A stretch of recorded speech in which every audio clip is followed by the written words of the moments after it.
Hello বন্ধুরা, welcome to anime unlocked. আর আজ আমরা এক্সপ্লেইন করব the Angel next door spoils me rotten season 2 episode 9। এর আগের 8টা এপিসোড আমরা অলরেডি কভার করেছি, তাই যদি এখনো না দেখে থাকেন তাহলে দেখে নিতে পারেন। তবে চলুন আর দেরি না করে আজকের এই এপিসোডটি শুরু করা যাক। কালচারাল ফেস্টিভ্যালের দ্বিতীয় দিন চলছিল। আমানের বাবা মা নিজেদের স্কুল জীবনের কথা মনে করে বলেন এত বছর পরেও এখানে খুব একটা পরিবর্তন আসেনি। তারা মূলত এখানে ফেস্টিভ্যাল দেখতেই এসেছিলেন এবং চেয়েছিলেন আমানে ও মাহিরু তাদের পুরো ক্যাম্পাসটাই ঘুরিয়ে দেখাবে। কিন্তু আমানে বলে বেশিরভাগ ছাত্রছাত্রীরাই তো তাদের বাবা মাকে সঙ্গে নিয়ে ঘুরছে না, তাই শিহোকো আর সুতো চাইলে নিজেরাই ঘুরে দেখতে পারেন। তবে শিহোকো ইমোশনাল ব্ল্যাকমেল করেই আমানেকে শেষ পর্যন্ত রাজি করিয়ে ফেলেন এবং তাকে বাধ্য করেন তাদের গাইড হতে।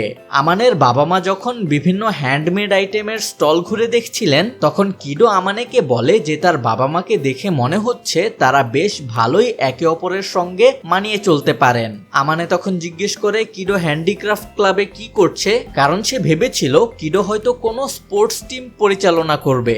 উত্তরে কিডো বলে যে এর কারণ তার বয়ফ্রেন্ড সোজি। কিডো অন্য ছেলেদের বডির দিকে তাকালে সোজিতা একদমই পছন্দ করে না। আমানে বলে শুনে মনে হচ্ছে সোজি আসলে জেলাস নয়, বরং তোমার রেপুটেশন নিয়েই বেশ চিন্তিত। তখন কিডো জানায় যে হ্যান্ডিক্রাফট ক্লাবে যোগ দেওয়ার আসল কারণ হলো সোজির জন্য হাতে তৈরি পোশাক বানানো, আর তাছাড়াও এতে করে সে সোজির শরীরের মাপ নেওয়ার সুযোগও পাবে। একথা শুনে আমানে কিছুটা বিরক্ত বোধ করে। সেটা দেখে কিডো বলে যে যদি মাহিরু কখনো আমানের শরীরের মাপ নেওয়ার সুযোগ পায় তাহলে সেও ঠিক একই কাজ করবে। আমানে সঙ্গে সঙ্গে বলে কিডো যেন মাহিরুকে তার এসব অদ্ভুত শখে জড়িয়ে না ফেলে। আর ঠিক তখনই মাহিরু সেখানে এসে জানতে চায় তারা কি নিয়ে কথা বলছিল। কিডো সঙ্গে সঙ্গেই বলে দেয় যে তারা আলোচনা করছিল মাহিরু সুযোগ পেলে আমানেকে শার্ট ছাড়া দেখতে চাইবে কিনা, যদিও তারা আগেই তা করে ফেলেছে। যাই হোক, এখানে আমানে দৃঢ়ভাবে বলে যে মাহিরু এমনটা চাইবে না, কিন্তু মাহিরু ইঙ্গিত দেয় যে সে হয়তো দেখতে চাইবে, যদিও সে সেটাকে কিছুটা অনুচিত মনে করে। কিছুক্ষণ পরে আমানের বাবা মার সঙ্গে চিতোষে ও ইৎসুকির দেখা হয়। এরই মধ্যে অনেকেই লক্ষ্য করেছেন যে চিতোষের ক্যারেক্টারটা প্রায় হুবহু আমানের মা শিহোকোর মতো। তবে বেশিরভাগ মানুষ হয়তো খেয়ালই করেননি, এটা আমিও খেয়াল করিনি, যে ইৎসুকির ক্যারেক্টারটা আমানের বাবা সুতোর একেবারে কার্বন কপি। সুতো ইৎসুকিকে আমানের খেয়াল রাখার জন্য ধন্যবাদ জানালে ইৎসুকি মজা করে জিজ্ঞেস করে আমানে কি সেটা অস্বীকার করবে। আমানে স্বীকার করে বলে যে ইৎসুকি সত্যিই তার খেয়াল রাখে, তবে সেই যত্ন সবসময় প্রয়োজনীয় হয় কিনা সেটা অন্য বিষয়। কিন্তু ইৎসুকি যখন আমানেকে বিরক্ত করে মজা করছিল, ঠিক তখনই তার বাবা দাইকি সেখানে চলে আসেন। দাইকিকে দেখে ইৎসুকি চিতোষেকে বলে যে তাদের দ্রুত লাঞ্চের লাইনে দাঁড়াতে হবে, না হলে পরে তাদের খালি পেটেই কাজ করতে হবে। যা শুনে চিতোষেও সঙ্গে সঙ্গেই তার সাথে চলে যায়। তারা চলে যাওয়ার পর আমানে দাইকির সঙ্গে তার বাবা মার পরিচয় করিয়ে দেয়। শোতো ও দাইকি পরস্পরকে অভ্যর্থনা জানান। এরপর আমানে যখন ইৎসুকির আচরণের জন্য তার পক্ষ থেকে ব্যাখ্যা দেওয়ার চেষ্টা করে, তখন দাইকি বলেন আমি এমনটাই আশা করেছিলাম, আমি তো তার গার্লফ্রেন্ডের সঙ্গে খুব একটা ভালো ব্যবহার করিনি, তাই সে আমার থেকে দূরে থাকছে, এতে অবাক হওয়ার কিছুই নেই। এরপর তিনি মাহিরুর কথা তুলে বলেন যে মাহিরু আমানের বাবা মার সঙ্গে সত্যিই খুব ভালোভাবেই মিশে গেছে, যা শুনে আমানের বাবা মা খুশি হন। আর শিহোকো তখন বলেন মাহিরু শুধু আমাদের ভবিষ্যৎ পুত্রবধূ নয়, সে ভীষণ ভালো একজন মানুষও, তাই আমরা ওকে আদর স্নেহ না করে পারি না। দাইকি জবাব দেন এত চমৎকার একটা মেয়েকে নিয়ে আপনাদের খুব বেশি চিন্তা করার কিছু নেই বলেই মনে হয়। তখন শিহোকো বলেন এর কারণ হলো মাহিরুকে আমানে নিজে বেছে নিয়েছে, আর সে মানুষের চরিত্র বিচার করতে অসাধারণ পারদর্শী। তাছাড়া যখনই আমরা আমানে আর মাহিরুকে একসঙ্গে দেখি তখনই বুঝতে পারি আমাদের ছেলে খুব ভালো সঙ্গতেই আছে। এরপর দাইকি বলেন যে তিনি আমানের বাবা মাকে কিছুটা হিংসা করেন, কারণ ইৎসুকির ব্যাপারটা আমানের মতো একদমই নয়। তখন শিহোকো সরাসরি জিজ্ঞেস করেন আপনি কি আপনার ছেলের সিদ্ধান্তের ওপর বিশ্বাস করেন না। দাইকি উত্তর দেন যে তিনি তেমন বিশ্বাস করেন না, কারণ তার মতে ইৎসুকির এখনো বড় হওয়ার এবং অনেক কিছু শেখার বাকি আছে। কিন্তু শিহোকো তার এই মতের বিরোধিতা করেন। তিনি বলেন তার জানা মতে ইৎসুকি অত্যন্ত কাইন্ড আর বিবেচক একজন মানুষ। তিনি বলেন একজন প্যারেন্ট হিসেবে আমি বুঝতে পারি কেন চিতোষেকে নিয়ে আপনার দ্বিধা থাকতে পারে, তবে ছেলেরা কিন্তু অল্প বয়স থেকেই স্বাধীন হতে চায়। আপনি যদি তাদের আটকে রাখার চেষ্টা করেন তাহলে তারা আপনাকেই প্রত্যাখ্যান করবে। আপনি একজন অসাধারণ ছেলে বড় করেছেন, তাই আমি মনে করি তার সিদ্ধান্তকে সম্মান জানিয়ে তার উপর বিশ্বাস রাখা এবং দূর থেকে তার দেখভাল করা একজন অভিভাবকের দায়িত্ব। সতো যোগ করেন, আপনার ছেলে ভুল পথেও হাঁটতে পারে, কিন্তু যদি আপনি তাকে অসম্মান করেন এবং জোর করতে যান তাহলে সে হয়তো শেষ পর্যন্ত আপনাকেই দূরে ঠেলে দিবে। যার পর আমানেও কথা বলে। সে দাইকিকে জানায় যে তিনি চিতোসেকে খুব একটা পছন্দ করেন না ঠিকই, কিন্তু চিতোসে মোটেও খারাপ মানুষ নয়। চিতোসে নিজেকে দাইকির কাছে প্রমাণ করার জন্য ঠিক কতটা পরিশ্রম করছে তা সম্পর্কে সে দাইকিকে জানায়। যার পর সে বলে, আমি আপনাকে জোর করে আপনার মতামত বদলাতে পারি না, তবে অন্তত আরেকবার তাকে ভালোভাবে দেখার চেষ্টা করুন, আরেকটা সুযোগ দিয়ে দেখুন। দাইকি তখন বলেন যে তিনি পরিষ্কারভাবে বুঝতে পারছেন আমানে ইৎসুকিকে কতটা মূল্য দেয় এবং চিতোসের ওপর তার কতটা বিশ্বাস রয়েছে। তিনি স্বীকার করেন যে তিনি জানেন দুইজনেই খুব কঠোর পরিশ্রম করছে, তবুও তার বিশ্বাস ছিল চিতোসে ইৎসুকির ওপর খারাপ প্রভাব ফেলছে। তবে তিনি প্রতিজ্ঞা করেন তিনি তাদের সম্পর্কে হস্তক্ষেপ করতে চান না, কিংবা চিতোসেকে দূরে সরিয়ে দেওয়ার কোনো ইচ্ছাও তার নেই। যার পর তিনি আমানের কাঁধে হাত রেখে বলেন, আমার ছেলে তোমার মতো একজন বন্ধুকে পেয়েছে, এতে আমি সত্যিই খুব খুশি। আমার কথা নিয়ে চিন্তা করো না, শুধু আমার ছেলেটার পাশে থেকো। যা বলার পর দাইকি সেখান থেকে চলে যান। কিছুক্ষণ পরে যখন মাহিরু আর আমানে একা কথা বলছিল, মাহিরু বলে যে আমানে সবসময় ইৎসুকি আর চিতোসেকে নিয়ে মজা করলেও প্রয়োজনের সময় সে সবসময় তাদের পক্ষেই দাঁড়ায়। আমানে বলে এর কারণ তারা আমার বন্ধু।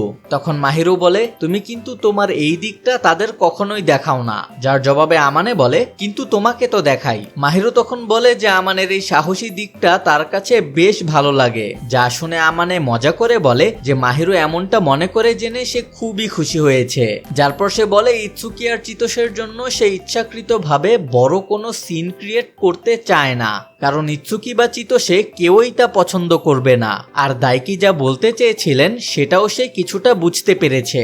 যার পর আমানে ব্যাখ্যা করে যে ইৎসুকি একটি ধনী পরিবার থেকে এসেছে, তার একজন বড় ভাই আছেন, আর যেহেতু ইৎসুকি তার বাবার সম্পদের সরাসরি উত্তরাধিকারী হবে না, তাই সে নিজের মতো করে নিজের জীবন গড়তে চায়। সে কাকে ডেট করবে বা করবে না তা তার বাবা ঠিক করে দেওয়ার অধিকার রাখেন না বলেই সে মনে করে। তবে একই সঙ্গে আমানে বিশ্বাস করে যে দাইকিরও নিজের কিছু কারণ আছে, তাছাড়া তিনি চিতোসেকে এভাবে রিজেক্ট করতেন না। তখন মাহিরু বলে যে সে ইৎসুকিকে কিছুটা হিংসা করে, কারণ দাইকি এসব কথা বলেন শুধুমাত্র ইৎসুকিকে নিয়ে চিন্তা করেন বলেই। দাইকি হয়তো নিজের আদর্শ ইৎসুকির জীবনে চাপিয়ে দিতে চান, কিন্তু সেটাও একজন বাবা হিসেবে তার ভালোবাসা প্রকাশেরই একটা উপায়। মাহিরুর এই কথাগুলো শুনে আমানে কিছুটা চিন্তিত হয়ে পড়লে মাহিরু তাকে আশ্বস্ত করে বলে যেন সে চিন্তা না করে, কারণ মাহিরু অনেক আগেই তার বাবা মার কাছ থেকে কোনো কিছুই আশা করা বন্ধ করে দিয়েছে।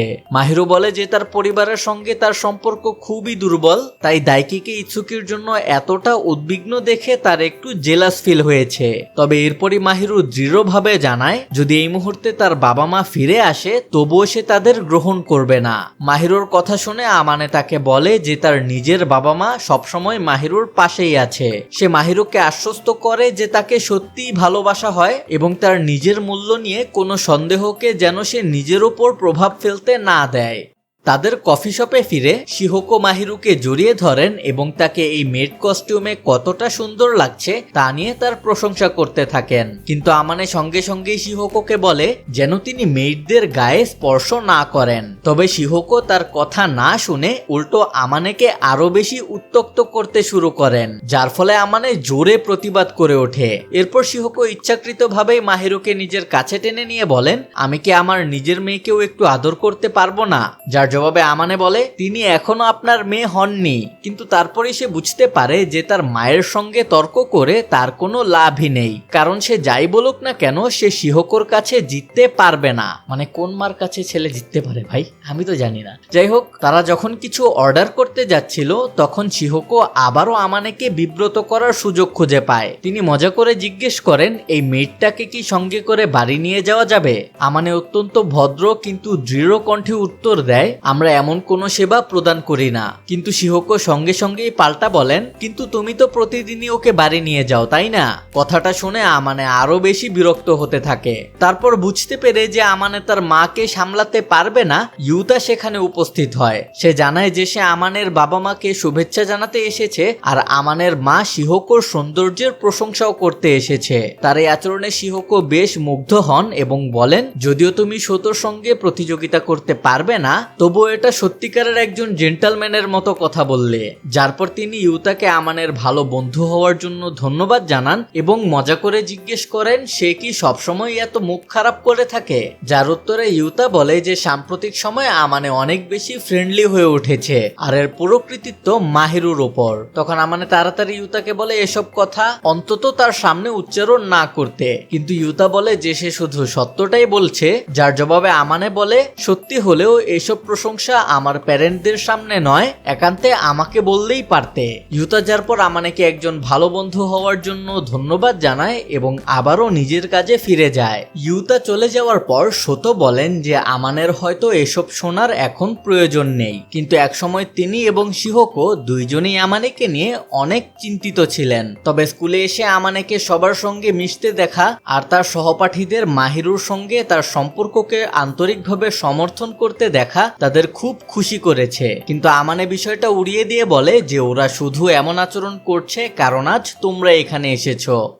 কালচার ফেস্টিভ্যাল শেষ হওয়ার পর সবাই একটি ক্যারিওকেতে উদযাপন করতে যায়। সেখানে ইৎসুকি কিডোকে সবকিছু আয়োজন করার জন্য ধন্যবাদ জানায়, তবে কিডো বলে যে আসল কৃতিত্ব তার বসের প্রাপ্য, কারণ তিনি এতগুলো মেড কস্টিউম ধার দিতে রাজি হয়েছিলেন। তখন ইৎসুকি বলে যে কিডোর বসকে ধন্যবাদ জানানোর জন্য তাদের কিছু মিষ্টি নিয়ে যাওয়া উচিত। যা শুনে চিতোসে মজা করে জিজ্ঞেস করে, তুমি এত ভদ্র আর বিবেচক কবে থেকে হলে? উত্তরে ইৎসুকি বলে, আমি অন্তত বছরে 2 বার তো এমনই হই। এরপর তারা লক্ষ্য করে যে আমানে আর মাহিরু একটু দূর থেকে সবাইকে দেখছিল। তখন ইৎসুকি আর চিতোসে তাদের ডেকে কাছে বসতে বলে, যার পর ইৎসুকি মাহিরুকে জিজ্ঞেস করে তার ক্যারিওকে কেমন লাগে। মাহিরু উত্তর দেয় যে সে গান গাওয়ায় খুব একটা ভালো নয়। তখন চিতোসে বলে তার মনে হয় মাহিরু আসলে গান গাইতে লজ্জা পাচ্ছে। যার পর সে সবার কাছে জানতে চায় তারা কি ধরনের গান শুনতে পছন্দ করে, আর কথাটা ঘুরতে ঘুরতে চলে আসে ইউতার কাছে। ইৎসুকি জিজ্ঞেস করে ইউতা কেন তাদের আগেই বলেনি যে সে কনসার্টে পারফর্ম করতে যাচ্ছে। ইউতা জবাব দেয় যে সে বিষয়টা নিয়ে বাড়াবাড়ি করতে চায়নি বা নিজেকে নিয়ে বড়াইও করতে চায়নি, কিন্তু ইৎসুকি এত সহজে তাকে ছাড়ার পাত্র নয়। সে অভিযোগ করে যে শুধু আমানেও মাহিরুই ইউতার পারফরমেন্স দেখতে পেরেছে আর বাকিরা সেই সুযোগ পায়নি। ইউতা তখন বলে যে তারা তো প্রায় ক্যারিওকেতে আসে, তাই বিষয়টা এত বড় কিছু তো নয়। কিন্তু ইৎসুকি বলে যে ইউতা যদি এখনই তাদের জন্য গান গায় তাহলে সে তাকে ক্ষমা করে দেবে, তাছাড়া নয়। তবে গান গাওয়ার ঠিক আগেই ইউতা দাবি করে যে আমানেকেও তার সঙ্গে গাইতে হবে। প্রথমে আমানে রাজি হয় না, কিন্তু সবাই যখন তাকে চাপ দিতে শুরু করে এবং মাহিরও তাকে গান গাওয়ার জন্য অনুরোধ করে, কারণ সে আগে কখনো আমানের গলায় গান শোনেনি, তখন আমানে শেষ পর্যন্ত রাজি হয়। তবে গান শুরু করার ঠিক আগে আমানে সবাইকে বলে যে তাদেরও তার সঙ্গে গাইতে হবে, আর সবাই ঠিক সেটাই করে।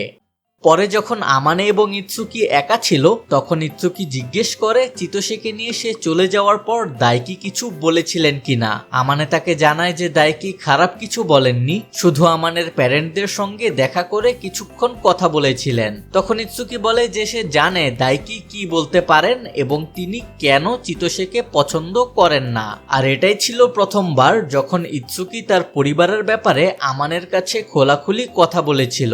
ইৎসুকির বড় ভাইয়ের ওপর পারিবারিক ব্যবসার দায়িত্ব ছিল, কিন্তু একদিন সে দাইকিকে জানায় যে সে আর দাইকির নিয়ম মেনে চলবে না আর নিজের মতোই জীবন কাটাবে। যার পর একদিন হঠাৎ করেই সে তার প্রেমিকার সঙ্গে পালিয়ে যায়, যার ফলস্বরূপ পরিবারের সকল দায়িত্ব অল্প বয়সেই ইৎসুকির উপরই এসে পড়ে এবং তাকে অনেক বেশি কঠোর পরিবেশে বড় করা হয়। যদিও পরবর্তীতে ইৎসুকির ভাই ফেরত আসেন এবং দাইকির সঙ্গে নিজের সম্পর্ক ঠিক করে নেন, তবুও সেই ঘটনার প্রভাব ইৎসুকির উপর রয়েই যায়। আর দাইকির চিতোষেকে অপছন্দ করার একটি বড় কারণ ছিল চিতোষে তাকে সেই মেয়েটির কথা মনে করিয়ে দিত যার সঙ্গে ইৎসুকির ভাই পালিয়ে গিয়েছিল। তাছাড়া আরেকটি কারণ ছিল যখন চিতোষে আর ইৎসুকি ডেট করা শুরু করে তখন চিতোষের ট্র্যাক টিমের লিডারের ইৎসুকির ওপর ক্রাশ ছিল এবং হিংসার বশে সে চিতোষেকে সিঁড়ি থেকে ধাক্কা দিয়ে ফেলে দিয়েছিল, যাকে বাঁচাতে গিয়ে ইৎসুকি নিজেই আহত হয়েছিল। যদিও সে অত বেশি ব্যথা পায়নি, তবুও তার উত্তরাধিকারের আঘাত পাওয়ার দোষটা সে চিতোষের উপরেই দিয়েছিল। চিতোষে এসবের কিছুই জানতো না, কারণ ইৎসুকি কখনো চায়নি যে চিতোষে ভাবুক সে কোনোভাবে এসব ঘটনার জন্য দায়ী। এরপর ইৎসুকি আমানেকে অনুরোধ করে যেন সে চিতোষেকে এসবের একটি কথাও না বলে এবং তার বেস্ট ফ্রেন্ড হিসেবে এই বিষয়টি গোপন রাখে। বাড়িতে ফিরে মাহিরু বলে যে সে যখন ওয়াশরুমে ছিল তখন সে তাদের কিছু ক্লাসমেটকে আমানের সম্পর্কে কথা বলতে শুনেছিল। তাদের মধ্যে অনেকেই বলছিল যে তারা আমানেকে পছন্দ করে, আর কেউ কেউ তো বলছিল সে একদম আমার টাইপ। কিন্তু আমানে এসবের কিছুই খেয়াল করেনি। তখন মাহিরু বলে যে ফেস্টিভ্যালে আমানে যখন তার সুদর্শন হাসি নিয়ে ফিমেল কাস্টমারদের সঙ্গে কথা বলছিল তখন মাহিরুর রাগ হচ্ছিল। আমানে তাকে আশ্বস্ত করে যে মাহিরুর চিন্তা করার কোনো কারণ নেই, কারণ সে তাকে ছাড়া অন্য কারো সঙ্গে নিজের সেই বিশেষ দিকগুলো ভাগ করবে না। যার পর সে স্বীকার করে যে মাহিরু যখন সেই মেড কস্টিউম পরে 2 দিন ধরে অন্য ছেলেদের দিকে হাসছিল তখন আমানেও বেশ অস্বস্তি বোধ করছিল।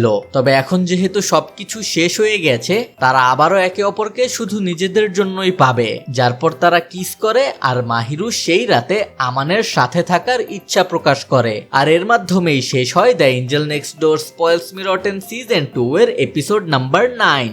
এই এপিসোডে আমরা মাহিরুর ফিলিং এর আরেকটা নতুন দিক দেখতে পেলাম। নিজের পরিবারের কথা মনে করে সে যতই শক্ত থাকার চেষ্টা করুক না কেন, আমানের সামনে সে নিজের দুর্বলতা কোনোভাবেই লুকাতে পারেনি। আর আমানেও তাকে আবার মনে করিয়ে দিল যে সে আর একা নয়। অন্যদিকে আমরা প্রথমবারের মতো ইৎসুকির পারিবারিক পরিস্থিতি সম্পর্কে আরো গভীরভাবে জানতে পারলাম। দাইকি কেন চিতোষেকে সহজে মেনে নিতে পারছেন না তার পেছনের কারণও অবশেষে সামনে এলো। তবে দাইকির কথায় বোঝা গেল যে তিনি ধীরে ধীরে বিষয়টা বোঝার চেষ্টা করছেন। আর এপিসোডের শেষ দৃশ্যে কালচারাল ফেস্টিভ্যালের সব ঝামেলা শেষ হওয়ার পর আমানে আর মাহিরু অবশেষে নিজেদের সময় ফিরে পেল। পরের এপিসোড আসছে আগামী শুক্রবার, আর আমি চেষ্টা করব যত দ্রুত সম্ভব এক্সপ্লেনেশন ভিডিওটা আপনাদের কাছে নিয়ে আসতে। তাই এখনই চ্যানেলটা সাবস্ক্রাইব করে বেল আইকন প্রেস করে দিন যাতে পরবর্তী এপিসোড এক্সপ্লেনেশন মিস না করেন। ভিডিওটা ভালো লাগলে অবশ্যই একটা লাইক দিয়ে যাবেন, মাত্র 1 সেকেন্ডের ব্যাপার। আর কমেন্টে জানাবেন এপিসোডে আপনার ফেভারিট মোমেন্ট কোনটা ছিল, দাইকি আর আমানের সেই গুরুত্বপূর্ণ কনভারসেশন নাকি এপিসোডের শেষে মাহিরুর জেলাস কনফেশন। তো সবাই ভালো থাকুন, আজ এই পর্যন্তই, দেখা হচ্ছে পরের ভিডিওতে।